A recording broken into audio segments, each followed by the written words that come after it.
Is that cucumber? Yeah. That's our strawberry there on the table. Now, going to harvest this tomato as well. So, we save money for today. That's tomato. And I think there's another tomato here.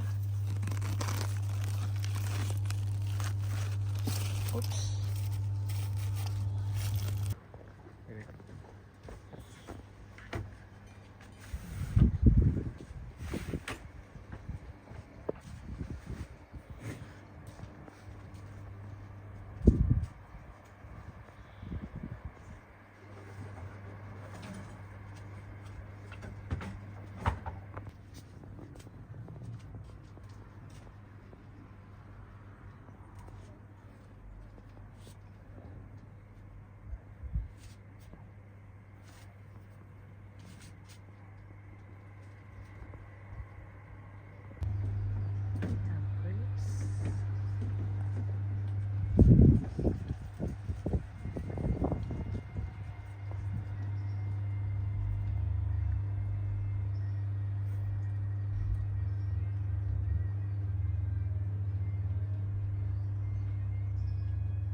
Hello guys, ito yung talagang masasayahan talaga ako pag summer na. Kasi pag summer na, makapagtanim kami ng herbs, lahat ng mga gulay, gaya nito, tomato, may din kami, yung squash, yung pinakita ko kanina.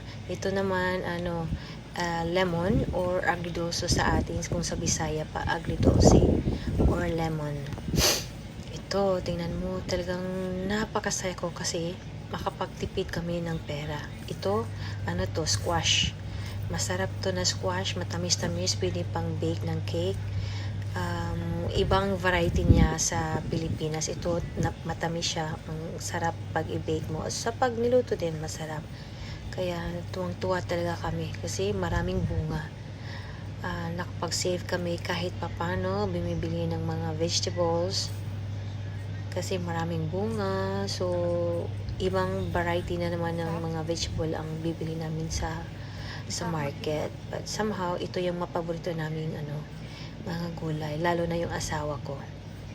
Ito, herbs to, rosemary, ito apple, gala, royal gala apple to. Yeah, bunga na.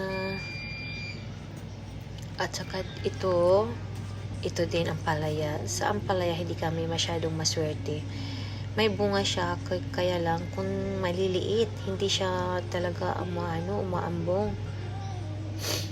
Pero ito, yung sa atin, pipino, ay nako, ang sarap-sarap. Yeah, maraming bunga yung pipino namin. Talagang sarap sa kinilaw, yung yeah.